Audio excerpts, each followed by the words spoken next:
The James chapter 4, verse 7 to 8, the one that we've been talking about every week. Come close to God, He will come close to you. We've been talking about this, and I want to tell you today about this: submit therefore to God and resist the devil, and he will flee from you. How to resist the devil, how devil attacks you, and that's very important. Okay, if we don't know how devil attacks us, how are we going to resist to him? You know, so we need to know the devil's strategy. We need to know who the devil is. We need to know our enemies. Remember the phrase? Do you know the phrase? Know your enemies, and it gives you advantage in life. Okay, so before we go, let me pray quick. Thank you, Father, for today and for this time again. And Lord, we come before you in this place. We come before your presence. Father, we need you, Lord, in this place. Holy Spirit, come and open our eyes and our ears and our hearts to receive you and to hear you and to see you, the things that you want to teach us, the things that you want to speak to us. Father, I pray that you be here with us. Lord, use me, Father. I pray for your anointing and your blessing. Lord, speak through me and touch these young people through me, Father, Lord. And I submit to you, and I submit this time into your hand. All the praise, all the glories belong to you, so I give it all to you, Lord. In the name of Jesus, we pray. Amen. All right. So the devil. So many of us think, okay, many of us think most of the time the devil is somewhat a scary person, yeah? So every time you look at, you know, these things on the internet or everywhere, you know, when they portray what devil looks like, they have these horn and big scary guys with big fang, you know, or ugly, things like that. But it's not true. The devil is actually a beautiful person. He has very good voice. You know, he sings very good. He is very beautiful because, you know, he is God's creature. It's not just a normal creature. He was a leader of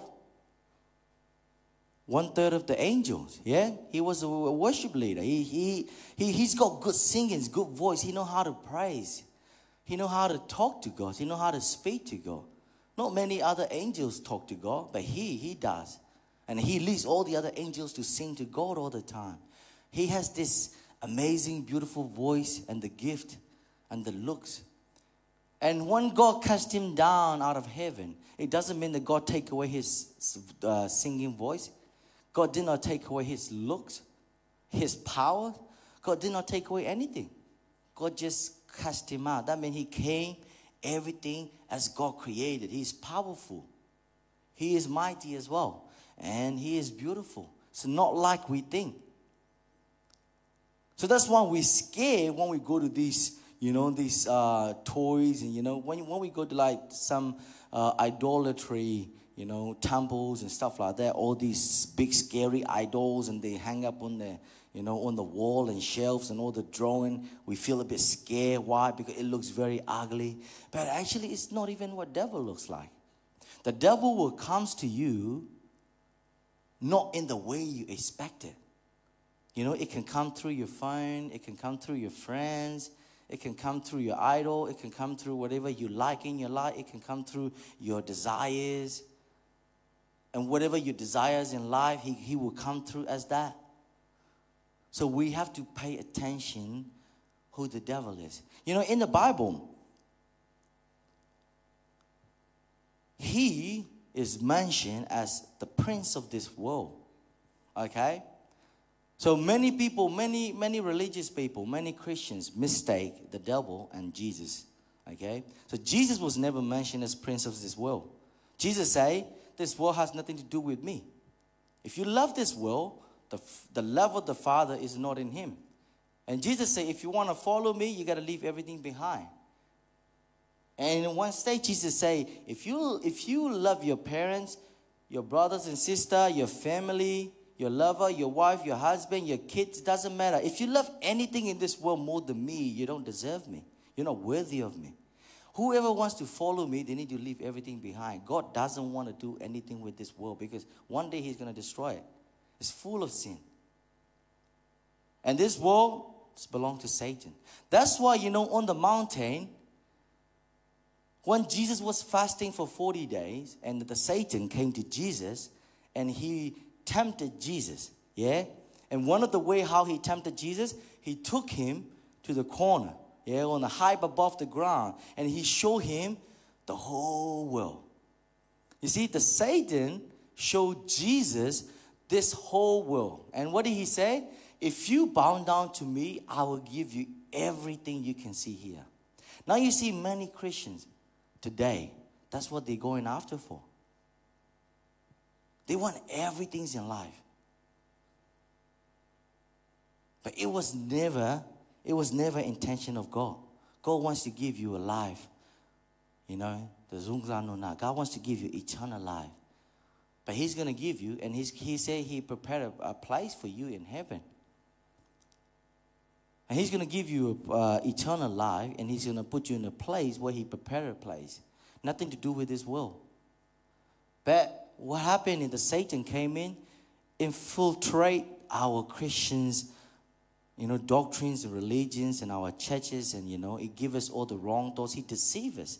The main thing how Satan came to us is by deceiving. Because, Satan cannot literally touch you.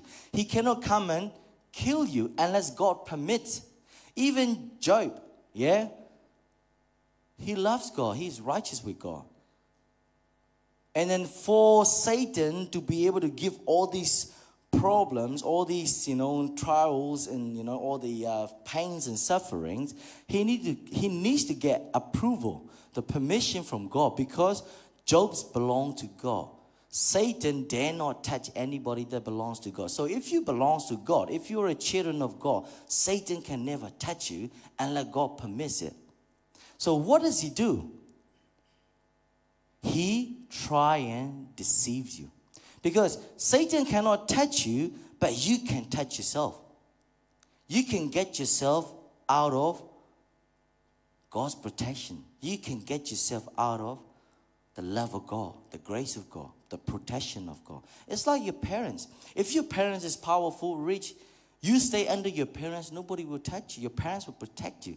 But the day you walk out of your parents' house, you become on your own. You're reliable for yourself.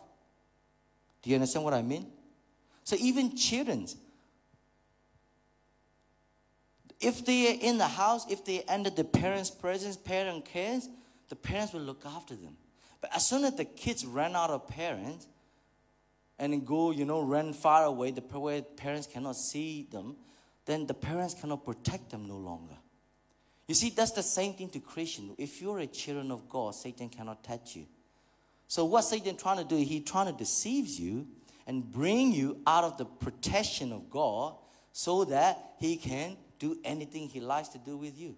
He wants you to reject God with your own mind and with your own decision. He cannot make you do anything you don't want to do. So he can only deceive you. Now let's look at the next one. In James chapter 1, verse 13 to 16, no one is to say when he is tempted, I am being tempted by God, for God cannot be tempted by evil. He himself does not tempt anyone, but each one is tempted when he is carried away and enticed by his own lust. Now, we want to go to this far first. You see, the temptations never come from God. And the temptation, God never tempts anyone as well. No, God is never get tempted. Okay? The temptation is only come from our own lust. You know what is lust? Anything that the flesh desire is called lust. That feels good. And a good life, and that's good for your flesh. Anything that goes for your flesh, that your flesh desire is lust. That comes out of your fleshly desire. So when people see, in English non-related translation, the lust is something to do with the sexual desire. It's true as well, because the sexual desires come from our flesh as well. But lust, not only that. Anything that for our flesh, anything that desiring for our flesh, they are all called lust. The lust of money, the lust of fame, the lust of luxury, the lust of sexual immorality. Everything is part of this flesh. Okay? So, our flesh is full of desire because until we die, we will never be escaped from this lust. We can only control it. We can never fully, get rid of it. Even Paul said it. He will fight until he dies. He has to do it. Everybody have to do it. So who knows? Satan knows. So, but each one is tempted when he is carried away and enticed by his own lust. So everybody has strong desire of their flesh. Some people they have the lust of money. Some people want to be rich. That's all they care about. Some people want to be famous. They want to be famous. So some people want position. Some people want to be, named. Some people lust for love and approval by everybody. Some people lust for, sexuals, opposite sex and same sex and whatever. So everybody have a different strong lust. Okay? Not everybody have the same desire. But, we all have all the desires. But some people have more significant, stronger than the other. Okay? So what Satan does is he uses your own lust to tempt you. So if you're a person who is, who has a strong urge for the sexual lust, what he will do, he will create opportunity for you to commit the sin. He cannot physically force you and he'll come and, do this and this act and blah, blah. He cannot do that. But he will create opportunity, a place, a time, and a thing, and that's how he tempts you. So if you have this, strong desire for sexual immorality, what he will do is every day until you die, you begin fighting it.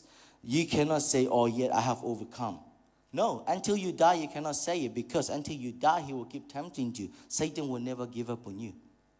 So if you are, if you have this strong desire for lust of money, what the Satan will do, he will give you opportunity to get more money. Do you want to come? Do you want to do this? You want to do that? Do you want to follow this path? You will be rich. You want to follow this path? You will be rich. That's what Satan will do. And then you'll follow him in the path to get rich, and that's where you go wrong. And some people have this lust for fame. And they will do anything to be famous. And that's even, that's even in our church Christianity community. Some people, they want to be a preacher. Some people, they want to be a minister because they want to be famous. They want to be loved by everyone. They want to be liked by everyone. Not because they love God. Not because they love the people that they want them to know God. But because they want to be famous. They want to be accepted by everyone. Because they want, the fame. That everybody say, oh yeah, this person, you're so good. You're the best. They want that kind of praises. They lust for it. And it's all a desire from our flesh. It's not from God. Okay? So Satan will use whatever the strong desires that you have against you. And it says, then one lust has conceived. Meaning, the Satan will create an opportunity for you. And if you actually commit it, if you follow through with it, it gives birth to sin. You see, let's say you have a strong desire for a sexual immorality. And then let's say you have an opportunity to commit that sin. Yeah? But until you commit it, it is not a sin. It's just a temptation. Until you commit it. It doesn't matter, oh yeah, this girl, she's pushing me, she tied my hand and blah, blah. And, it doesn't matter whatever you say. Until you commit it, it's not a sin. Okay? The Satan can tempt you any way he wants. If you don't commit it, if you don't follow it, it's not a sin. But as soon as you commit it, it's become a sin. So what happened when you commit it?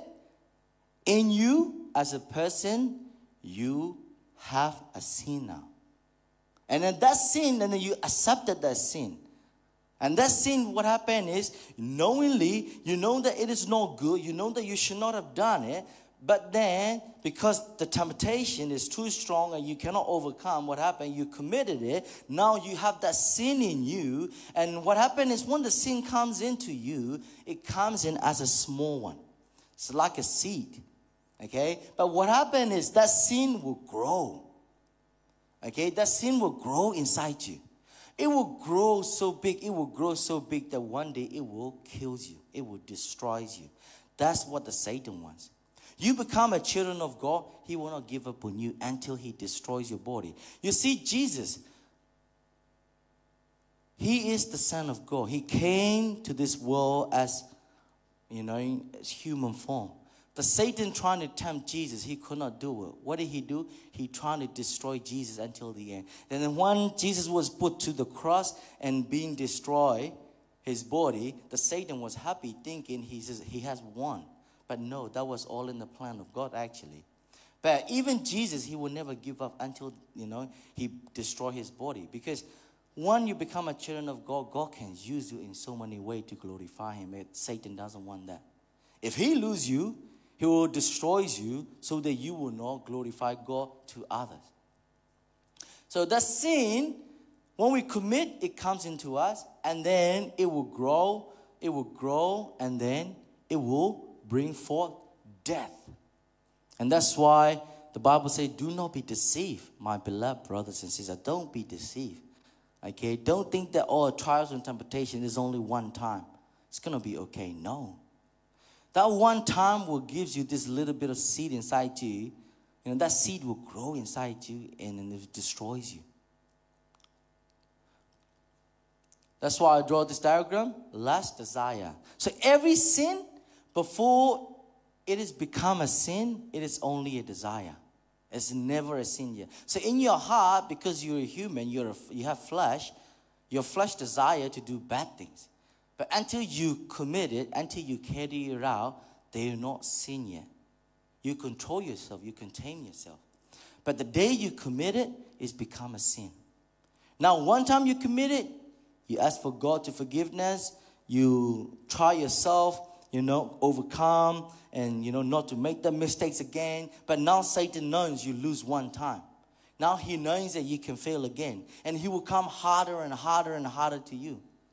Don't think that, you make one-time mistakes and you cry and you ask for forgiveness and you think it's going to be all go back to normal. No. Now Satan knows you have failed once and he's going to keep coming after and, keep coming again and again to you. The same thing, the same sin. That's why, many people who have failed the sin before, they think they overcome. Until they die, the Satan will keep coming back with the same temptation again and again and again because he knows that's your weakness.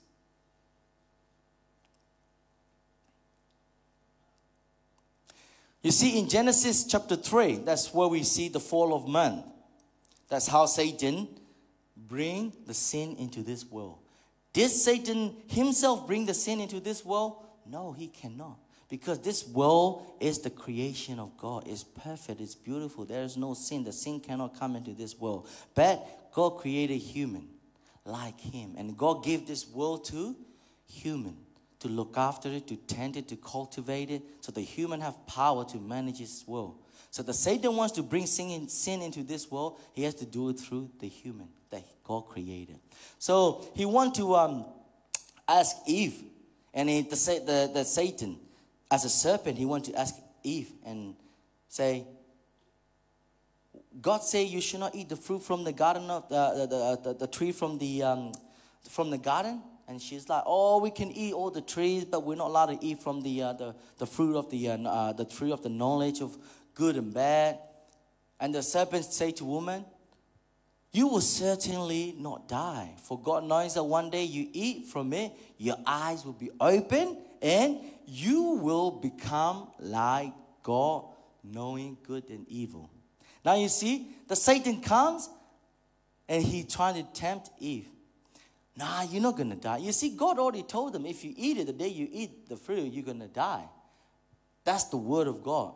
But the Satan comes, and he trying to trick Eve, deceive Eve, and say, nah, you're not going to die. If you eat it, in fact, you will become like God. You see, now Eve starting to think, why do God doesn't want me to eat this fruit? And now she found a reason. Oh, God doesn't want me to become like him. You see, Satan will deceive you in many ways he can. Now, for Eve, it was very easy. He said, oh, you know, if you eat this fruit, you become like God. And then a woman, what did she do? She looked at the fruit again, and she realized, oh, the fruit looks actually good. It actually looks yummy. It's actually edible as well. And then if I eat it, I will become like God. What's bad in it? There's nothing bad in it. And I've been teaching my kids this whole month about that as well. I say, why do you think we're dying? Because of eating that fruit. I mean, what is actually bad eating that fruit? That fruit will actually give you the knowledge of good and bad. You know, why does it God wants us to eat? Right? We have good and bad knowledge. That means we can make a good decision. We can make the right decision, isn't it? We can look after ourselves better. We know what is good. We know what is bad. Isn't it good? It's actually a good fruit. There is nothing wrong with it. Now, the Satan will use the right facts to Eve. It's true what Satan said to her. Right? The fruit's not going to kill her. The fruit is not going to do her anything bad. The fruit is actually going to make her become like God, knowing good and evil. And what Satan did was actually, told her was actually the right fact. But when the woman gets deceived and she eats it, now the actual sin is become the disobedience. You see, God said, don't eat that fruit. And if you eat it, you will die. You see, that's the word of God. But once she eats it, it's not the fruit that kills her. It is the disobedience to God's words that kills her. Do you understand? That's why the main sin, the very first sin in this world that came to us is called disobedience. That's why as a human, since we were born, since we were little, as we grow older, what kind of sin did we learn first? Disobedience. Your parents say go to sleep and you don't want to. Right? Your parents say be quiet and you don't want to be quiet. Your parents say sit down properly in the church and you don't want to sit down properly. You see, the human from the first day, the very first sins we started making is being disobedient. And until you grow older, you become perfect. You grow older and older, and you know, doesn't matter how good you are, you still have that original sin in you, that you have this heart that you don't want to be obey, you know, be a good boy and good girl. You don't want to be, you know, obeying your parents nor God. Until today, we want to disobey God. Doesn't matter how appreciate you are of his love and how much you understand God and how much, you know, you appreciate his grace and, you know, how much you save and how much you say you work for God and, you know, you live for God. But every now and then, again and again, you still disobey to God. We all do. That's why until we die, I mean, we're still sinning. Fleshly. You know, God say read the Bible every day. Do you do? No. You disobey God. Pray often. Pray all the time. Do you do it? No. You disobey again. God said don't lie. You lie every now and then. You disobey again. You see, lying itself is not actually a sin. Disobeying God is a sin. Is it killing is a sin? No. God said go kill it. God said to King Saul, God said go kill them all. You know, ban everything and don't bring anything back. And Saul one day, he did everything. It was not a sin. But what was a sin? He didn't kill everything. He bring virgin girls and then golds and good treasures. And he has good idea. He's going to bring it back and he's going to give it to the temple, you know, for God, all the golds and all the treasures. But God hated it. You know, it's not about killing. It's not about what you're doing right or wrong. It is about you obey God or not. You see, as a Christian, this is children of God in our life. It's not about what we do right or wrong. That's why God said, don't lean on your own understanding. Just throw away your knowledge. Don't think about what is right and what is wrong. You know, you see many Christians today, 99% of the churches, what we do is we sit down and we discuss what is good and what is bad, what is right and what is wrong. But no meeting whatsoever will say, let's pray to God about this. what God would say about this. Okay, we have to make the decision. If God was here, if Jesus was sitting here in the middle of us in this meeting, what do you think God would say about this topic? Nobody cared. Nobody cared what God thinks. We only cared about what is right and what is wrong and what is good and what is not, what is bad and what is looks good, right? What is not offending, what is offending. You see, we use our brain to make all the decisions, even for church, even for His kingdom, as a human. God said, just throw away your decision. Ask me and I will tell you. That's why in the beginning, God never gave you a knowledge of good and bad. If you needed it, He will give it to you. But God never gave it to you. What did God give you? He gave you wisdom. What does wisdom do? Teach you to obey God's words. And that's it. All you need is pray to God. Ask God how you should live your life, what you should do about it. And God will speak to you. You read His Bible. You talk to Him. And then He will talk to you. And you live your life as He tells you. You're fine. You don't need to think much. That's why do not lean on your own understanding. In everything, acknowledge Him. Lift everything up to God with prayers and all kinds of, praise. And He will establish your plan. He will show you the way, what you have to do. You don't really need to use your brain. But what will happen is when we use our brain, we think we use all the, political correctness and, what is good and what is bad and what is okay and not okay, what is culturally good, what is traditionally right. God doesn't even care. What He cares is if you ask Him or not and if you listen to Him or not. You see, you don't want to sin, you don't want to commit sin. Just ask Him. Just pray to Him all the time and ask Him and submit everything that you have to do to Him. And He will tell you, He will show you, and He will guide you. You see, the very first sin, even the very first sin, Satan cannot just grab the fruit and put it into the mouth of Adam and Eve. He cannot. He can only deceive the human, and the human have to commit it. The same thing to you and me. Satan cannot force you or pressure you or do anything to you to make you sin. But he can deceive you. Now we're living in full of deceit.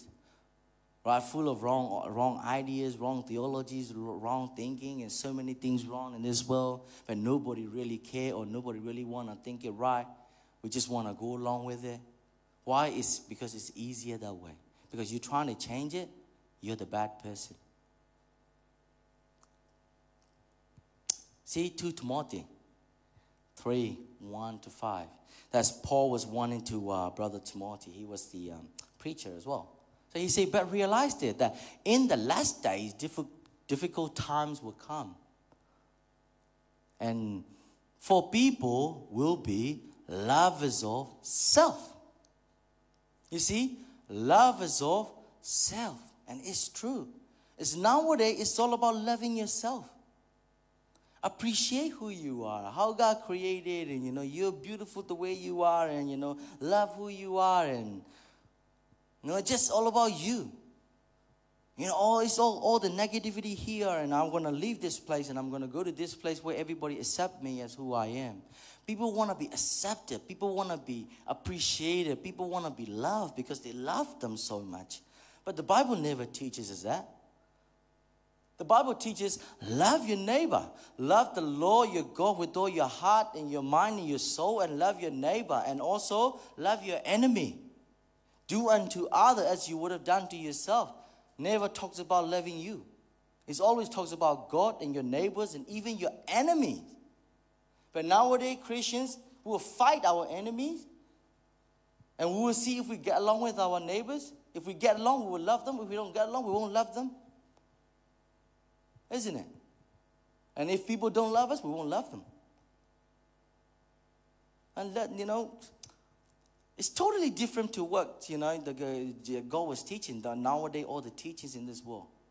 And, I listen to all the teachings in the world as well, like, Bambi's Chin and English, and now I try to listen to Chin and English more. And, I sometimes, I listen, and I'm afraid that, sometimes, what if these young people listen to these things? And then they get all the wrong ideas, wrong teachings. But what can I do? All I can do is pray and teach the right things. Okay? The second one, lovers of money. You see, It's all about money, money. It's all about blessing. It's all about trachua. But God never say that. God say, if you ask me, I'll give you. Yeah? If you ask in my name and according to my will. Love is of money. But nowadays, all the preaching, teachings about being rich and being blessed and being famous and, being good, and God will praise you and God will raise you. And you see, the very own people who bring the gospel to you lose their family, lose their children, lose their life, and kill on the sea. They don't even have a proper burial place. When they die, they get thrown off the boat. You can't even find their graveyard. That's how they bring the gospel to you, so that you receive this eternal life.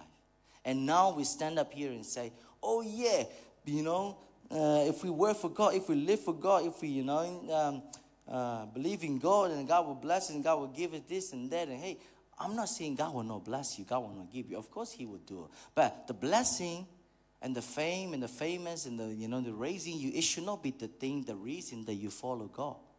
You follow God because He saved you and you love Him, and because He loves you. Do you get what I mean? Leave the blessing later. If God bless you, it's good. If doesn't bless you and He break you down and He crush you apart so that He will glorify, it's good as well. As a Christian, it is all about God. It's nothing about us. It's nothing about who we are or what we receive on this earth. It's about what God received through our life. You see these famous missionaries, missionary, like even the Jason, the one that come to Burma. I was talking about him. He translate Bible in the prison. His family died, his children died, everybody died. He remarried, have more children, they all died.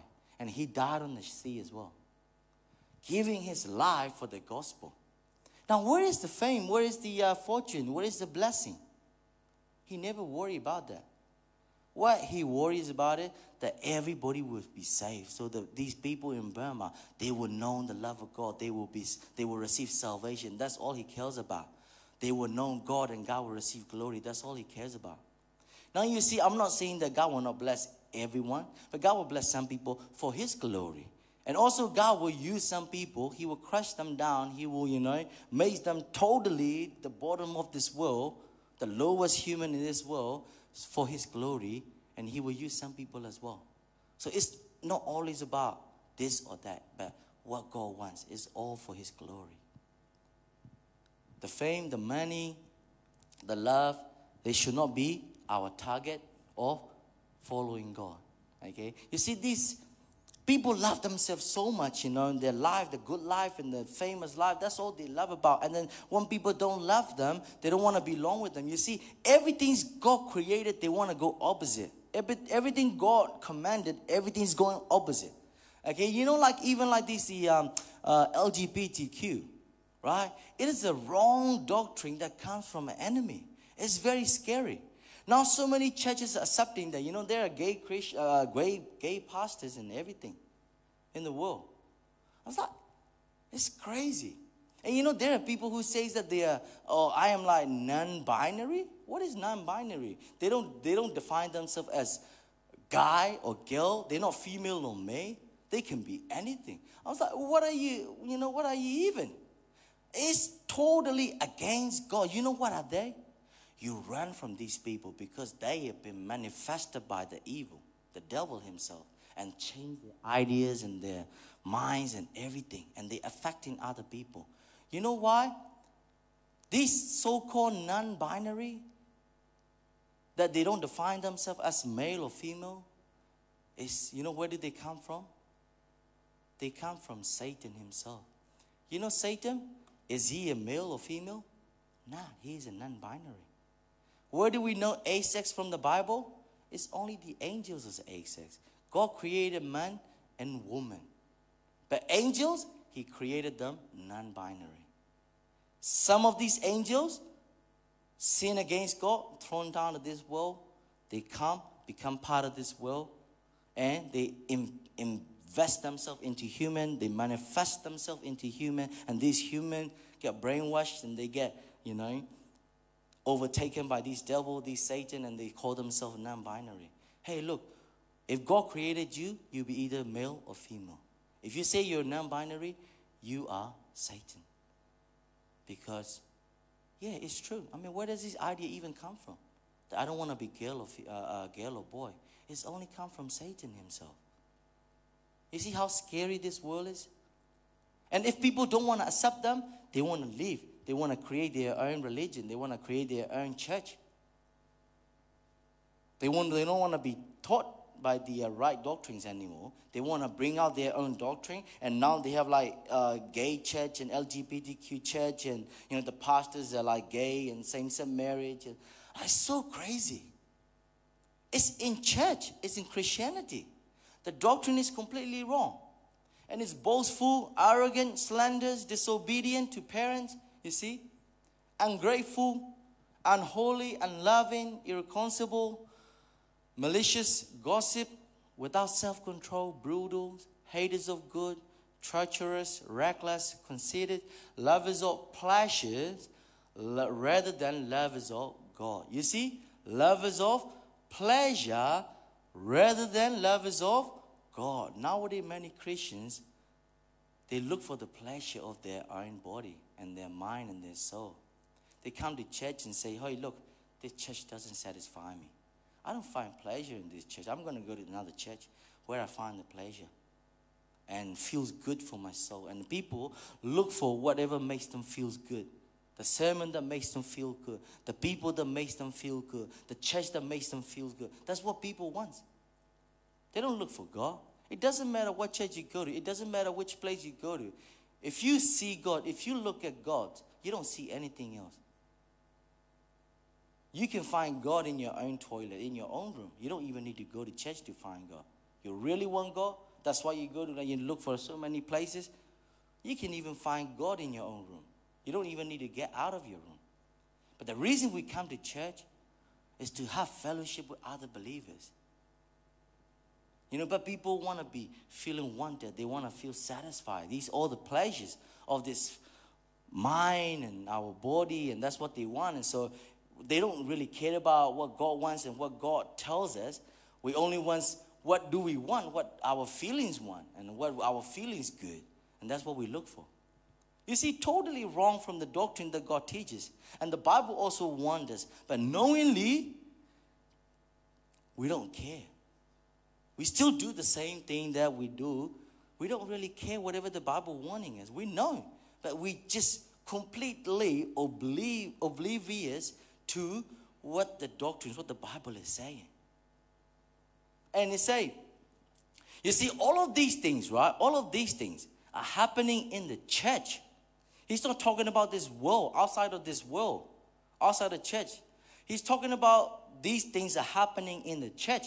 That's why it says, holding to a form of godliness. You see, they're looking like Christians. They're looking like a children of God. Although they have denied its power. You see, they deny the power of being a child of God. They don't really know what it's like being a child of God. They don't really know what is it like having the power of God, the Holy Spirit inside of us.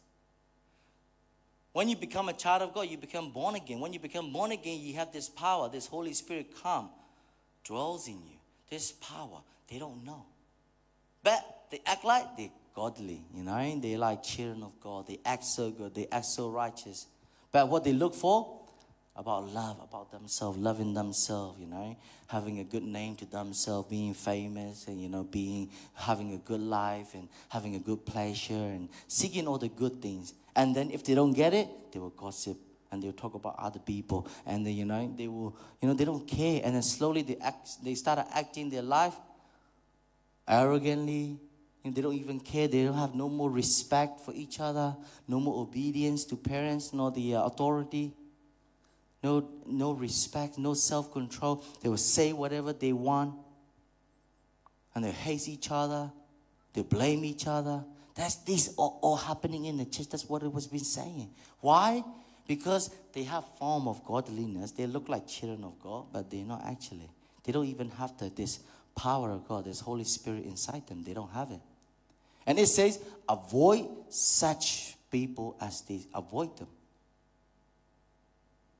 Because if you go along with them, you will get tempted as well. You see, if you hang out with the gossip people, they always gossip. You will slowly starting to talk about it. If you hang out with the people always fighting, every now and then you will get into trouble, isn't it? If you hang out with people who are disrespectful to the teachers, or the preacher or the parents, slowly you become a disrespect to your parents, no authority. Even in Sunday school, some of the kids are like automatically disrespectful, but some kids they do. But if they start hanging out, these well-behaved kids start acting like these bad kids. We see it. We know it.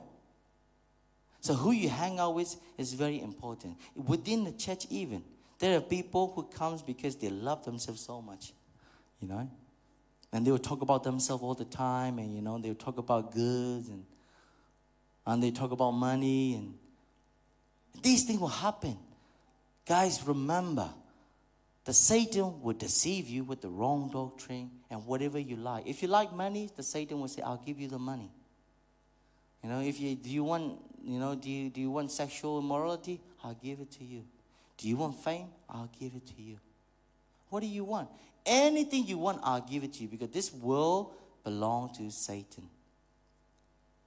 Why do I say this? Because it's in the Bible. Satan tempted Jesus and he said, I will give you everything because they belong to me. You see why Satan can give this world to Jesus, why he could offer this world to Jesus. Because this world belongs to Satan, doesn't belong to Jesus. That's why Jesus said, I have overcome this world. I have nothing to do with this world. I have overcome. And in the Bible say, whoever loves this world, the love of the Father is not in them. You see, whoever loves this world, the love of the Father is not in them. They only love this world because the true love of the Father is not in them yet. That's why they love this world. So people who love this world, who love this desire of this flesh, they will get tempted by Satan easily. So what do? Remember, what is your weakness? Does Satan know? God knows. Always keep on praying. Always keep on praying. And, I have a weakness too, to do bad things, yeah? There's so many weaknesses. All those, I know the love of God, and now I came out of all these bad things, and now I want to live for God. But it doesn't mean that I have forgot about everything, all the sin and bad mistakes that I have made. No, when I made them, I enjoyed them. If I will go back and do it again, I will still enjoy them. My bodily, fleshly, I will still enjoy them. It doesn't mean that I'm totally out of it. All the lust of this flesh is still there. I will enjoy them every time I do it. That's why I have to be God on my mind and on my soul, on my mind especially. That, no, Lord, I need to keep submitting to God. Lord, change my mind. That's why in the Bible, Paul said, renew your mind. Yeah? Transform, renew your mind. And that's what God said He will renew your mind and your heart. Because our desires, our heart is very bad as a human. And we need to transform, we need to change it. Every now and then the Satan will say, okay, do this, do that. As a young people, smoking, how do I get started smoking? My friends are smoking. I hang out with people who smoke. They acted so cool. When I was young, I smoked since I was Burma. And I was 12, 13. We were in a middle school, high school. We used to wear this parasol, really low, like here, and then really long, and we would drag on the floor, acting so cool. And we would unbutton our shirt. And then we would go to the toilet, and all our friends are smoking, sitting around the toilet, and, making jokes to all the girls that walk past. And every now and then I go, I like it. I like how they're sitting there and what they're doing. I think it's cool. And because I think it's cool, I want to be like them. I want to do what they're doing. You see, that's the desire. The Satan cannot literally come and put me there and put a cigarette in my mouth. I have to do it. But what Satan does is make me think it's cool. And I look at these boys. They're smoking, they're chilling, they're hanging out, they don't go to class. They look so cool, isn't it? And in my mind, I'm saying, oh, that's cool. So slowly, I started getting to know them. I started getting along with them. And I started doing the same thing as they do. Satan never made me do it. He only deceived me by making me think they are all cool. You see, nowadays, many young people, the same thing. Now, no more smoking. Now we're vaping. Right? So many young people vaping. Why? Because they think it's cool. What good comes out of vaping? I don't care about what bad, but what good, you know? What if you don't vape? What are you going to get? Nothing. You vape, you're going to get nothing. But then why do you do it? Because you think it's cool. Because young people think it's cool. You know, they want to go clapping and they want to go dancing, get drunk and acting, you know, carelessly and reckless. And why? Because they think it's cool. That's the problem. The Satan has deceived them in their mind and making them think these things are cool. And that's why the young people does this. If young people think this is bad, they won't do it. They only do it because they think it's cool and they think it's make them look good and they think it makes them look somewhat special, you know, be accepted. You know what I mean? It's all about being accepted, being loved themselves, and, you know, being fit in, and, you know, what this world thing is good and okay and what is this world thing is famous and not famous. It's all about these things. And that's why tonight I want to remind you guys again. The Satan will not come to you as an ugly creature. Okay, he will come to you in the way you want. If you're a guy, he will come to you as the girls that you like. You know, he will come and tempt you. And if you're a young guy, he will tempt you with all kinds of these worldly things. Whatever your heart desire, the Satan knows, and he will come to you and giving you choices and making you think all these things and making you feel desires, you know. Even young people, you know, even guys, you know, when we make, you know, these even like sexual sins and stuff like that, okay, even let's talk about sexual sin. You know, Satan never really pushed us in, you know, making us commit the sin. It gives us desire. It makes us fantasize about it. Why young people watch porn and, you know, look at these internet things, and why? Because it's in their mind. The Satan deceived them. Oh, watch them. It makes you feel good, and we want to feel good. And after that, we visualize it, we imaginize it. And when we see, you know, the opposite sex in the real world, we fantasize about it, and we want to act on it. So the more we fantasize it, the more we get stronger in our, soul, in our physical, and we want to act on it. You see, everything's come from our mind, and that's why you got to watch out what you're thinking, and, you know, what you are seeing and what you're hearing, because what you see, what you hear, and what you think is very important, because that's how Satan will come to you. That's why when you look at things that you should not be looking at, just look away straight away. Jesus said, if your eyes causes you to go to hell, take it out, gouge it out. It's better for you to be blind than go to hell. If your hands causes you to go to hell, chop it off. That's what Jesus said. Because it's better for you to live than go to hell with full body. Isn't it? If you see what you're not supposed to see, look away. If you're hearing what you're not supposed to be hearing, stop listening. If you start thinking, Satan starts speaking to you in your mind, and you start thinking all the bad things, straight away cut it out. Say, stop. Oh, Lord, help me. Holy Spirit, help me. Jesus, help me. Stop entertaining bad thoughts. Stop entertaining with your eyes bad things. Stop entertaining bad things and listening with your ears. Guard your mind, your hearts, and your ears, and your, ears and your eyes. And that's how Satan will come to you.